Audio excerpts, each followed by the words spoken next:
كلمة ونص. أهلا بيكم في كلمة ونص.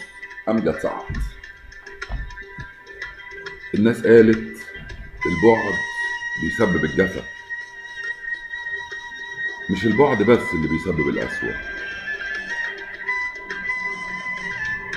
سوء المعاملة بيسبب القسوة، ردود الأفعال المبالغ فيها بيسبب القسوة، الزعل بالكام يوم بيسبب القسوة،